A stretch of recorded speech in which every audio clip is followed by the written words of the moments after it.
अब यहाँ आए पनि उहाँहरूको अपर्च्युनिटी एकदमै राम्रो छ हैन। यहाँको समाज भनेको मल्टिल्याङ्गुअल छ हैन, वेलकमिङ छ, त्यो एउटा अपर्च्युनिटी छ। उहाँले यहाँ पढ्नुभयो भने त्यो चाहिँ संसारभरि नै त्यो डिग्री बिग छ। उहाँले फर्केर जाँदाखेरि कति फर्केर पनि जानुभएको छ, उहाँले त्यतिकै राम्रो अपर्च्युनिटी पाउनु भएको छ हैन। त्यसपछि भोलि उहाँ पिआर हुन्छु भन्यो भने पिआर हुने बाटो पनि छ, आफ्नो रिक्वायरमेन्ट त छँदैछ। तर सबभन्दा राम्रो यसको के हो भने पढ्दाखेरि त्यतिखेर 20 घण्टा काम गर्ने दिइन्थ्यो, अहिले 24 घण्टा छ फुल टाइम काम गर्दाखेरि। यदि स्केड्युल ब्रेक छ भने फुल टाइम काम गर्नुपर्छ। फुल टाइम भनेको 30 घण्टा 40 मात्रै होइन, तपाईँले सक्यो भने 80 घण्टा 100 घण्टै गर्नुहोस्, नोबडी विल स्टप हैन। त्यो एउटा राम्रो अपर्च्युनिटी छ। अनि त्यो हुँदा हुँदै पिआर भयो भने अथवा फर्किँदै जानु पर्यो भने यहाँको राम्रो एजुकेसन लिएर जाँदाखेरि उहाँहरूको लागि एकदमै राम्रो छ। सो यो चाहिँ एकदमै राम्रो पार्ट हो। अब समस्या कहाँ छ त यहाँ भन्दाखेरि अघि उहाँहरू सबैले भनिसक्नुभयो, कोभिडदेखिको समस्या हामीले सुनेछौँ, सबैले सुनेछौँ। सबैभन्दा ठुलो समस्या भनेको विद्यार्थी यहाँ आइसकेपछि उहाँको एक्सपेक्टेसन के थियो भने यहाँ आएर पैसा के अरे काम गरिहाल्छु, पढिहाल्छु, त्यसपछि पैसा मलाई खाँचो हुँदैन भन्ने थियो। तर त्यो कुरा हुन सकेन। कोभिडको पछि एकदमै धेरै आएपछि काम पाउनु सकेन। त्यसकारण घरबाट पैसा आएको पैसाले उहाँहरूलाई पुर्याउन हम्मी पर्यो र पढ्नु पनि डिस्टर्बेन्स भयो।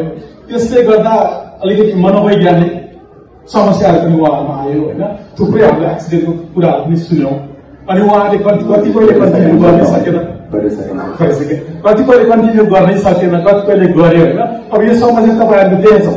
तर समस्याको समाधान चाहिँ के हो? I think that is very important. So maybe 1 minute right.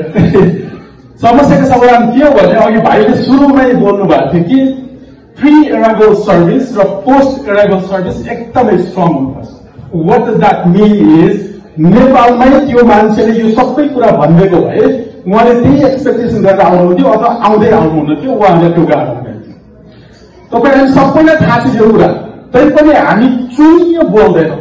किनभने बोल्यो भने त्यो नेपालको व्यापारी रिसौला, साथी रिसौला अथवा हेल्थ कन्सल्टेन्ट रिसौला, यहाँको सबै लाइसेन्स लिएर राम्रै गरेको छ भन्ने छैन।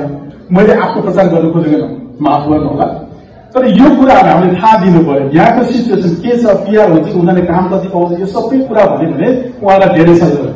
कोर्स चोइस गर्ने उहाँ आएर फेरि पढेर फेरि किन अर्को गर्नु पर्यो, यस्तो थुप्रै साथीहरू छ।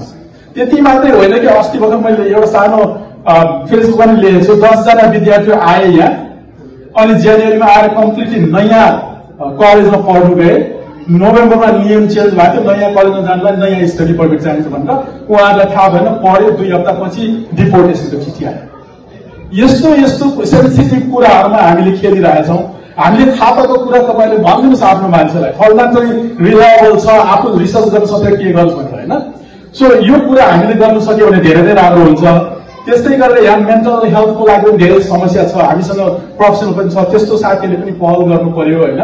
अनि खाने बस्ने यहाँ स्क्यामहरू पनि थुप्रो छ।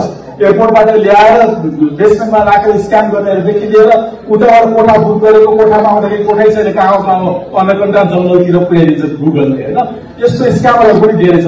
सो यो सबैलाई रोक्नु सक्यो भने आई थिङ्क विद्यार्थीहरूले पहिल्यैदेखि थाहा हुन्छ यो रोकिन्छ र कोही पनि फस्ने थिएन। अब यो कसले गर्दा त फेरि बिरालोको घाँटीमा घन्टी कसले लाग्यो? मैले ताने भने के भन्छ तपाईँहरू, यसको बिजनेसको लागि गर्यो भन्छ, मैले गर्दै मिल्दैन। गर्ने कसले? जो हामी सामाजिक सेवा गर्दैछौँ नि, हाम्रो एनआरए, हाम्रो लोकल कम्युनिटी संस्थाहरू, उहाँहरूले थुप्रै गोष्ठीहरू गर्न भने यो 1 दिन 2 दिनकै गोष्ठी हो कि यो गर्नुभयो भने तपाईँहरू सबैले थाहा पाउँछ। तपाईँहरू सबैले भन्यो भने अरूले पनि थाहा पाउँछ।